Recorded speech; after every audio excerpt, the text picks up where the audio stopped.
Hey, Brad, I think we're live. So, We good are morning, live. Teach Better family. This is the Wednesday Wake Up, and my name is Joshua Stamper. So excited to be here with you. And of course, I'm more excited to be with my buddy and my teammate, Brad Hughes. And we were just talking before we hit record or live or whatever button we pushed was that I don't know the last time, if ever, that we've been together live, which is crazy because we do so much together on the Teach Better team. So, anyways, we'll be talking about that and some other crazy stuff. But I want to remind everyone that if you're watching, to feel free to ask questions throughout the show. And actually, Ray and Jeff aren't here, so you can ask whatever you want, whenever you want. And Brad and I will just throw up those comments and ask or answer anything that is in the comment section. So whatever platform you're watching from, if it's Twitch, Twitter, Facebook, LinkedIn, YouTube. We're on so many different things. And of course, this gets also flipped over to the podcast. So if you're listening to the Teach Better podcast later on, thank you so much for listening. But I want to see those comments. Jump in. Hopefully, you have a wonderful hot cup of coffee and you're getting your day started. And we will be right back in just a moment.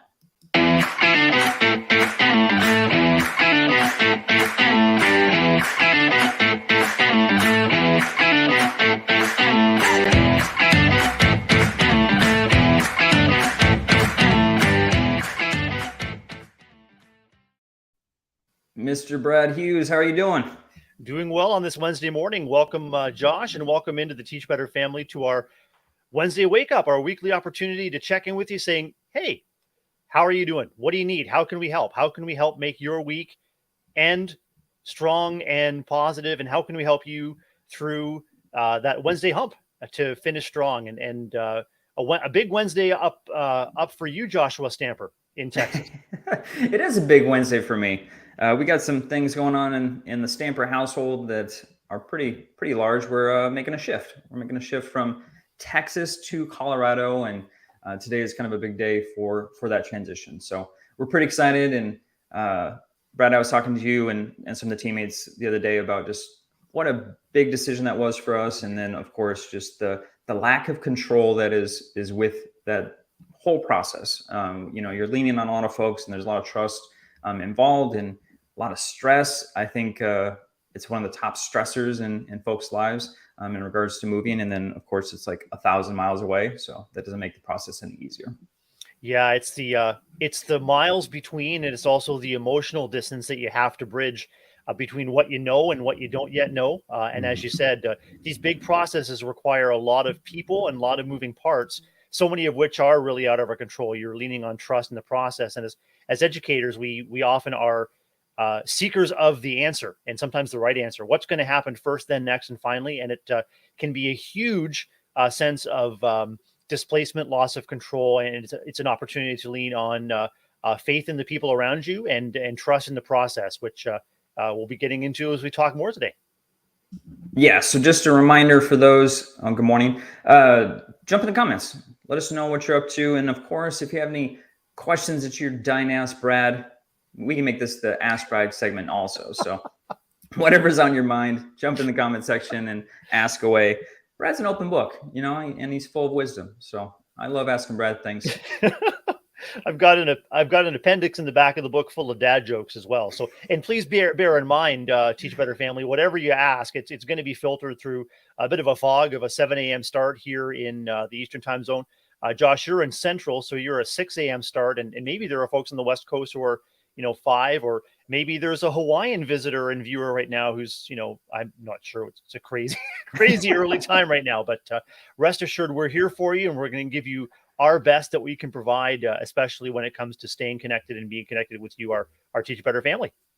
Yes. And Brad, I want to talk about questions because me and you got to record not too long ago on my podcast, and we did an Aspiro mailbag, and that was such a wonderful time. I loved having you join me. And then, like I said, it was an opportunity to hear your voice and answer some really critical questions. And then also I got to hang out with you yesterday morning on the Teach Better Mastermind, the admin mastermind, as we got to talk through a bunch of different things in regards to recruitment and the hiring process, and then also retention of teachers. And I was just so honored to have you present to share about the things that you do on your campus to help teachers, feel like they're part of a strong culture. And I'd love for you just to kind of talk through some of the things that you're discussing in regards to helping teachers.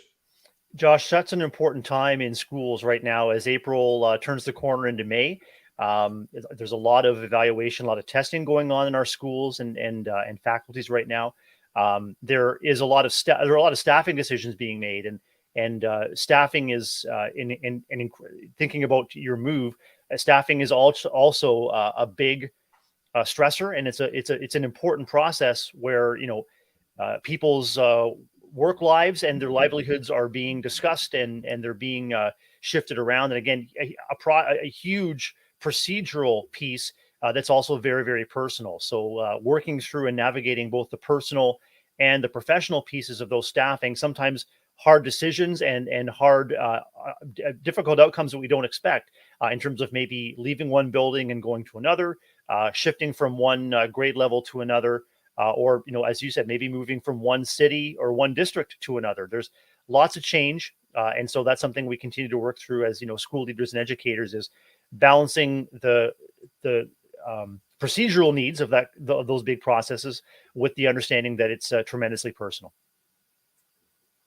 All right, Brad. So me and you get to work side by side with the podcast network, and I just love that community so much. And we'll probably maybe just give you a glimpse that we might highlight something from that group later. But as far as the podcast network, will you just share a little bit about what that section of the Teach Better team is all about, and what your part is within that group? 100%. The podcast network is all about gathering and bringing voices in the education space to our listeners that are going to be uplifting, that are going to inform and inspire, and basically just support educators no matter what their role may be, something for everyone. So a bit of a smorgasbord, whether you're a school leader or whether you're a first grade teacher, if you're an early learning specialist or an interventionist, a special education teacher, there is something there for you. And I work alongside you, Josh, as you are the podcast network coordinator, the leader there, manager.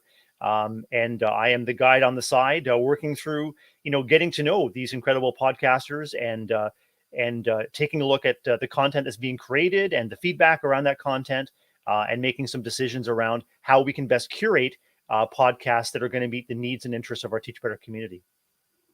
I love it. You're such an integral part of that. And I love meeting new podcasters with you and having those conversations. Brad, I can see more folks jumping in this morning as they're probably getting up and getting ready for work. So just a reminder, if you have any questions, throw them in the comment section, wherever you're watching. Again, we're on all those different platforms. So throw in a comment if you have any questions for myself or Brad. And I don't know, buddy, if you're ready, we can just jump into a teachable moment. Teachable moment it is. Awesome.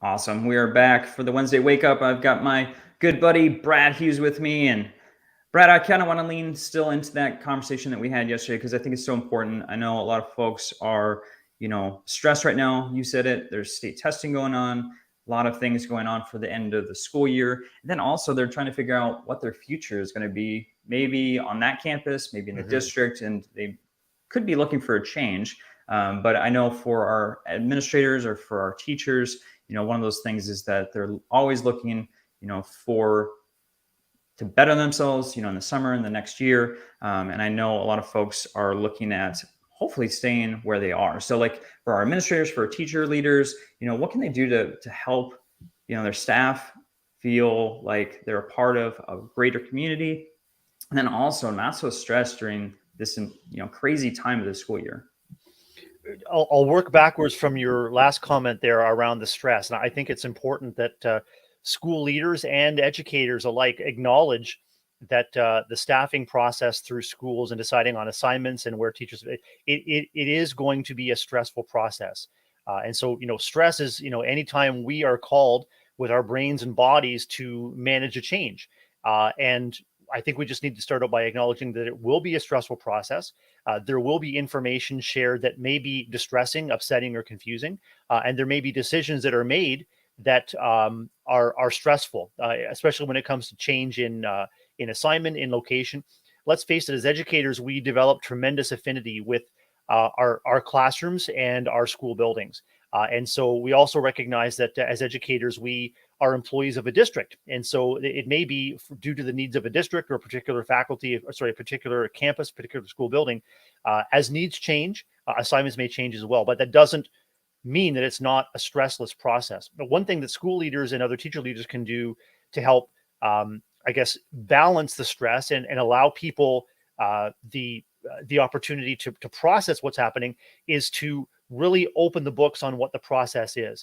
I call it peeling back the layers. I think that the more people understand about the processes and the more we as school leaders and administrators can get out in front of helping people anticipate what's happening first and why, what's happening next, and then in our district, for example, Joshua, we have a staffing handbook that lays out clearly the steps and the processes that go into determining the number of staff at any building. The number of needs are gathered, and then our staffing numbers as administrators are released to us, and then it's our responsibility to make sure that that information is fed forward to our staff, whether it's by email or I think it's even more important that we have faculty meetings or opportunities to meet face to face, and to answer questions about the process. The more we can peel back the layers, remove the mystery, sometimes remove some of the worry. So even if an outcome isn't what we expect as an individual, or even if a decision isn't what we would like as an individual, we can understand the why behind it, and that's all part of the relationship building process too. Josh, is being as transparent and clear with what we know, and when we don't know, we're honest about that. We don't know the answer to that, but we'll find out. The last thing I'll say, whether you're an educator or a school leader, is for number one, be open to questions and being open to making it possible for people to share their worries, stresses, and wonderings with you. And when you get one or two questions that are the same, honor that and recognize that that could be an opportunity that you have missed or that needs to be addressed. We want to fill in information gaps as quickly as possible, because in the absence of clear information, people will naturally fill in the gaps with, I guess, at best, wondering suppositions, draw their own conclusions. And at the worst, especially when we as human beings are stressed, it's natural for us to fill in the worst case scenario, so that we're preparing ourselves mentally and physically down the road to deal with the worst possible thing that will happen. So filling in those information gaps, Josh, as they become apparent is key. And that's just a process of keeping in constant touch with the people in your building and with the people that can support you through the process. Yeah, I'm throwing Janelle's up there real quick because I think that's huge with the transparency piece. Because you're right. I mean, when folks don't know the reason behind something, especially staffing, or maybe there's a change in roles that is assigned by an administrator, I mean, you naturally go to the negative. You fill in that gap with your own story, and a lot of times we fill that gap with something that's probably not the best, right? So I think that transparency and that communication is huge. Because, I know as an administrator, I made a lot of decisions because I had to do it quickly. I had to move on, especially at this time of the school year. And sometimes that communication wasn't there. And then it made things so much worse because of the perception that was out there as to the why behind the decision, when, it wasn't about my heart. It was more about the time and just trying to get to the next thing. And I think that communication piece is huge. I'm recalling a time recently where an unexpected staffing change affected one of our educators. It was a decision that came out of the blue. It was unexpected both to the educator and to myself. And then that's where the personal and the professional really hit head on. It was a change that was not anticipated. It was a change that was a painful one to process. And then as sort of a school leader and a colleague, I had to make the decision to communicate clearly that it was an unexpected change, and that with the colleagues' permission, I was able to share sort of what the emotional impact was on the educator and on myself as well, and just asking for everyone's support and sensitivity as we work that through. So sometimes our role as educators, whether we're school leaders or whether we're classroom teachers, helping kids understand the whys behind the what's happening. We just continually try to balance the personal and the professional, recognizing that change is hard and sometimes it's unwelcome and unexpected. And in spite of that, it still happens. And so we have to do all that we can to, support the people around us managing those important changes. Well, I think that's a good segue to change, right? So, education as a whole on a campus in a district, I mean, it is constantly changing. People are retiring or moving on to higher positions or whatnot, right? So, it seems like staff, there's always a little bit of turnover, hopefully not too much, but with that change that's occurring on campus, like what can administrators do to kind of put people at ease? Because, like you said, it's hard to go through that. It's talk about stress. That's a stressful situation to maybe not know who your teammates are going to be in the next year. Um, what the curriculum is going to be. I mean, there's so many different facets to education and to a teacher, and that change constantly. Maybe it's a new initiative. Like as an administrator, as a leader, teacher leader, what can you do to kind of put things at ease and help them through potentially a lot of change?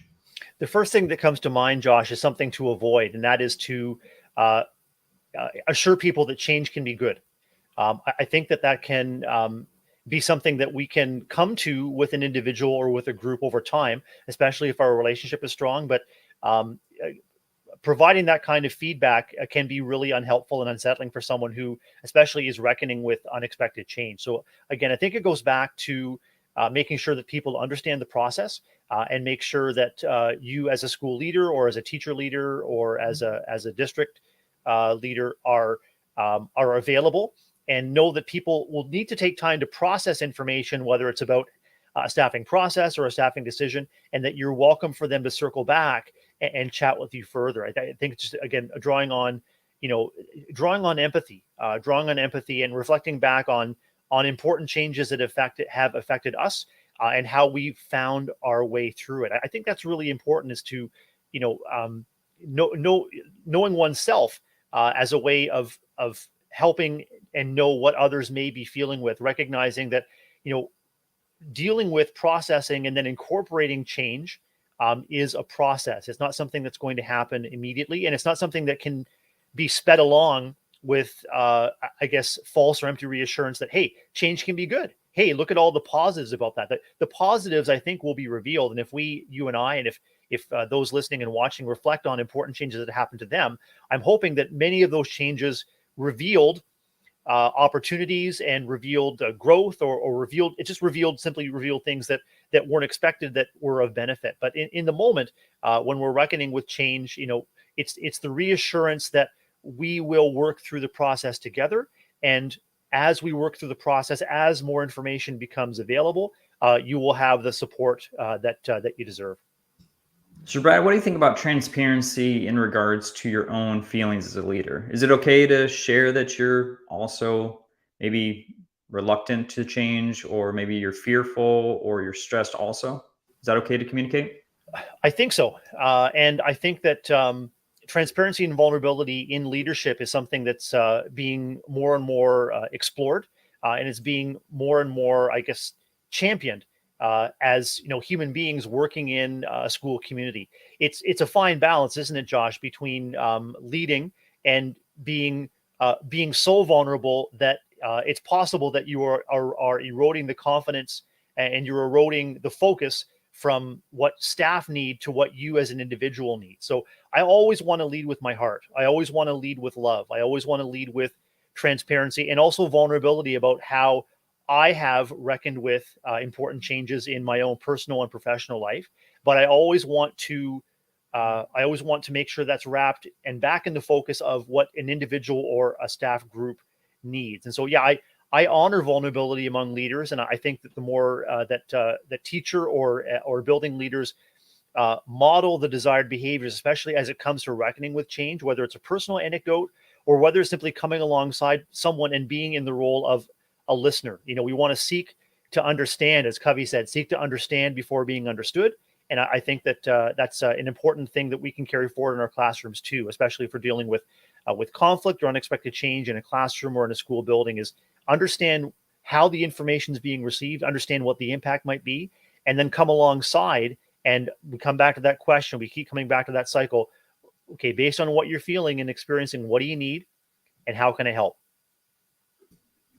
So let's talk about the process of getting that feedback, right? So many folks are stressed, right? We already talked about that.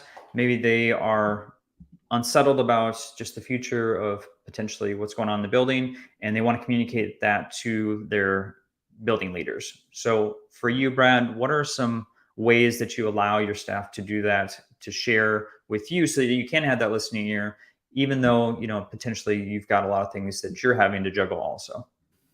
A couple of things come to mind, Josh. One is knowing the people in your community and knowing when and how they prefer to communicate. As a building leader, it's essential that we're out and seeking contact with the people in our care rather than simply relying on people in our care to come to seek us, because we know that, talk about unexpected. I mean, the life of a school leader and any educator is it can shift not only from day to day, but really from moment to moment within any school hour. So, uh, walking around, making personal contact, whether it's in the faculty lounge, hallways, at breaks. An important lesson that I learned as a beginning leader was to be present during transitions in hallways, so that you could get sort of a pulse of how students were feeling and behaving, and also how staff were responding, and then just seeking those opportunities to check in, especially if you're helping an individual or a group through a change. You're checking in to say what kind of communication would be helpful to you. Is it checking in daily? Is it checking in by email? Is it checking in the office at the end of the school day? Recognizing that the beginning of the school day and the end of the school day are key times where educators are trying to get focused on beginning the day with students, and also get focused on releasing students back to their homes and getting settled, reflecting on the day. So it's finding out from the people in your care what works best for you, and then doing all that you can to accommodate it. I love it. All right, buddy. So the next segment's on community spotlight, and we've got, I don't know. I think we're letting something out of the bag, but Jeff and Ray aren't here, so we get to do whatever we want. So I hope everyone stays with us for just a moment, as we are going to do a community spotlight on a brand new podcast. So I'll let Brad take over as soon as this message is done.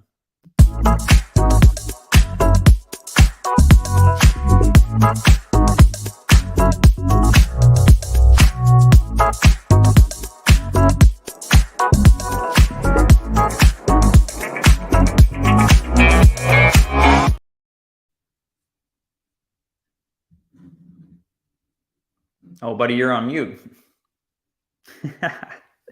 You got too excited.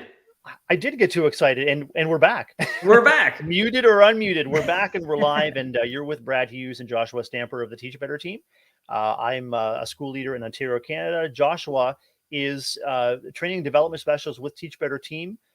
In a prior role is a school leader, and is anticipating a big change for his family as he moves from Texas to Colorado. And our focus today has been on managing change as individuals, as leaders, and as communities. And one important change that we can let out of the bag this morning is a new addition to our Teach Better podcast network. We have Josh, I wonder if as I get the screen ready, I wonder if you would introduce our newest podcaster, and then that'll just buy me a little bit of time to make sure I've got the screen up and ready. Oh, of course. I would be honored to. This is a wonderful podcast and leader from, well, he's a Teach Better ambassador, for one. He also joined us on Podcast Row at the Teach Better conference. Dan Kreiness is a brand new podcaster for us. Now, he's not a brand new podcaster in general. He's been doing it for over 5 years for the Leader of Learning podcast. He does a phenomenal job. He is a leader that has been in multiple roles, as far as a teacher all the way up to an administrator. I know he's like a tech specialist and leader in his district also right now. And we are so excited to have him a part of the podcast network. And Brad, you got to meet Dan in person at the conference too. So, what are your thoughts on this brand new addition? Not only did I get a chance to meet Dr. Dan, but I had an opportunity to be in Podcasters Row during the Teach Better 22 conference, and saw Dan in action. What a welcoming, and when we talk about seeking to understand, that's Dan's style, is seeking to bring out the best in the guest, and kind of make a package where the guest and Dan are working together to understand each other and each other's impact better and better. And then Dan feeds that forward to our audience. Dan is also, as you mentioned, a Teach Better ambassador. And so we have really a nexus of awesomeness here with Dr. Dan Kreines, leader of learning, a great podcast for aspiring and current school leaders, as well as recognizing that leadership occurs not simply in the school building or the district in the school office or district office.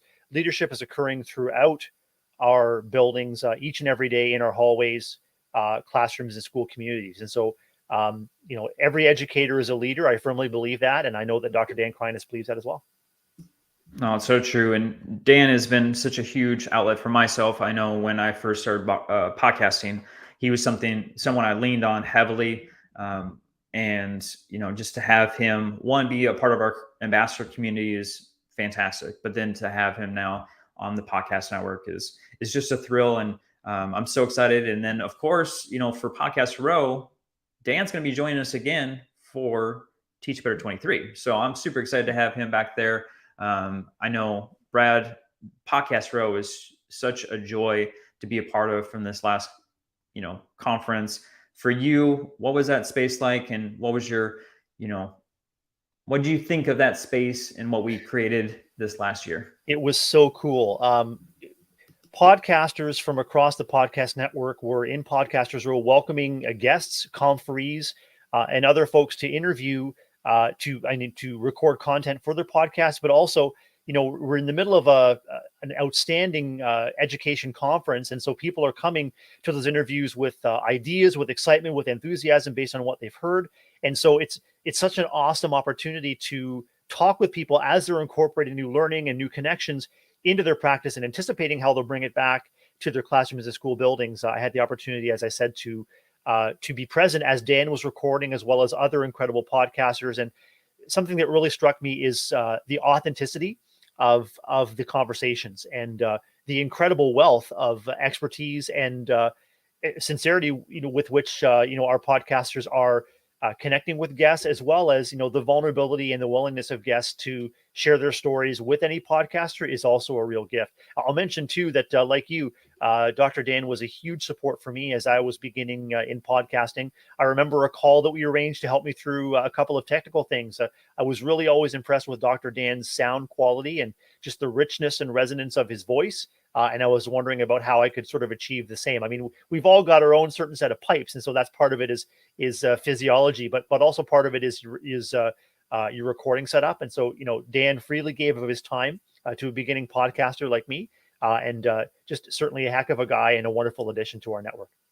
Yeah, I think that's the big thing with our podcasters, just their willingness to help, and they're really looking to just build up other educators and get other voices out there, because everyone's important in education. Their voice needs to be heard. And I just love the community that we built. Podcast Row, I'm so excited about for the upcoming conference, because last time we had 14 different podcasts represented. And I'm hoping to even get that even larger. If you're at the conference, you can head over to Podcast Row. You'll be able to see the podcasters in action as they have these conversations. Or if you want to be on a podcast, you can just go up and ask. There were so many folks that came up and were able to jump onto a podcast, be a guest for the very first time. And it was so magical to see that interaction and for folks to have the opportunity to share stories and wisdom about their own educational journey. That's what I'd say too to anyone listening or watching that plans to attend Teach Better 23 in Akron next October, is find out where Podcasters Row is and just explore the space. And as much as our podcasters will want to try to seek you out, I mean, come and knock on the door and see who you could connect with, whether it's me or Joshua, or whether it's Dr. Dan or any of our other incredible podcasters. And you can find them at teachbetter.com/podcasts. An incredible mix of content, something for everyone, a wonderful smorgasbord. But yeah, if you're at the conference in Akron, come up and find us on the second floor above the main presentation space. And I think we'll be in the same space, Josh. Oh yeah, I'm going to fight tooth and nail to make sure that we're in the same space, because Brad, that was such a beautiful room. It was, a whole wall of windows. It's right next to registration. It was lovely to see the courtyard there in downtown Akron, and that school, that building is phenomenal. And that space was perfect, I thought, for Podcast Row. I thought so too. And I remember Dr. Dan was also recording video to go along Yeah. with this podcast. And so if you check out his Leader of Learning or if you check out his website, you'll be able to see, those beautiful windows that Josh is talking about in that beautiful setting. It really did turn out to look like a TV studio. And it really adds to the content. I mean, just the environment is great. As we mentioned, getting educators together who are excited to be together and excited about learning. And it's an awesome opportunity. So please take advantage if you're joining us in Akron in October. All right. Awesome. Well, I'm so excited to have Dan a part of the podcast network. And if you're ready, buddy, we can head over to the next segment, which is the morning challenge. Ready to go.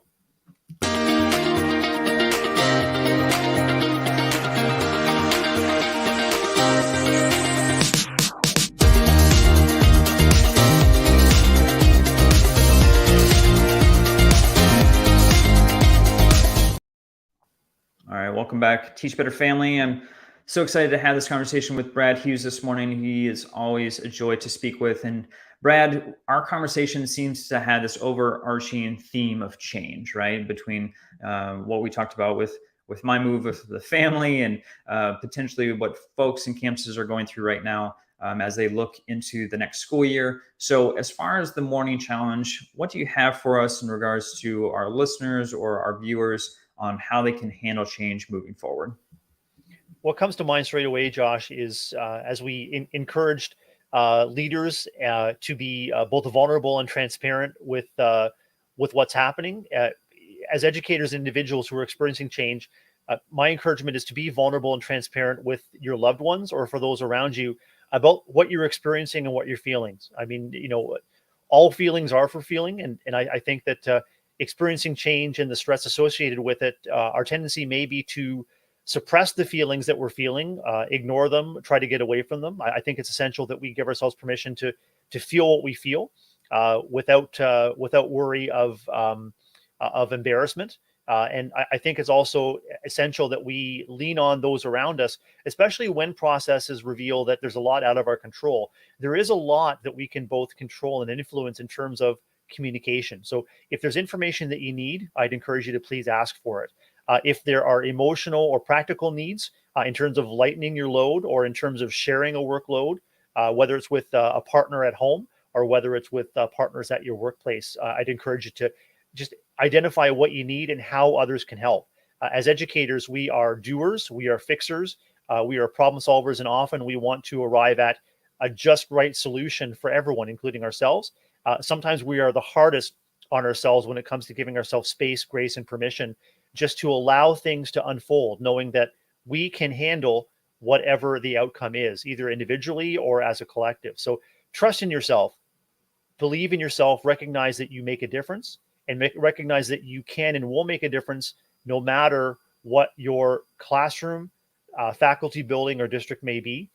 We are in this business for a reason, and there are people that are behind us that recognize the gifts and talents that we can share. So as much as we encourage others to believe in themselves, and as we strive to lift others up in everything we do, it's important that we just take a moment and reassure ourselves that I am worthy, I'm valuable, I'm enough, I can handle this. Whatever happens, even though it's uncertain, there are people around me that will lift me up and support me if I need. And I just need to be as clear about my needs as I am clear about the information that I'm seeking as well, Josh.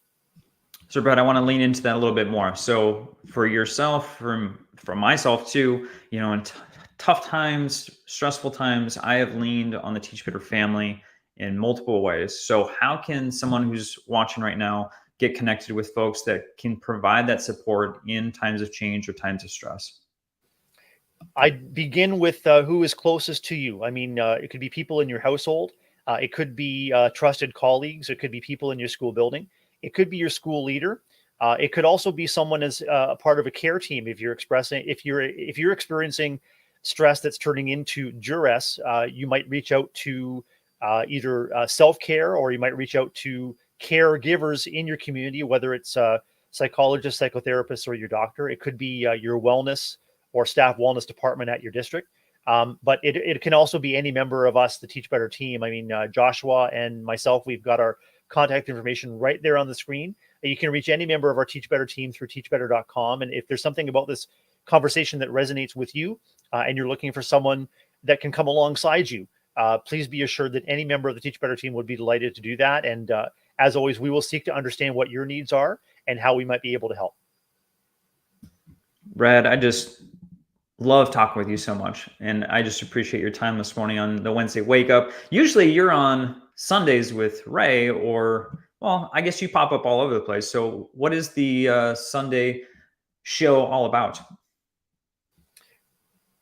Sunday Weekly Warm-Up is our opportunity to reconnect with our community just prior to the start of a week in education, no matter what our important role may be.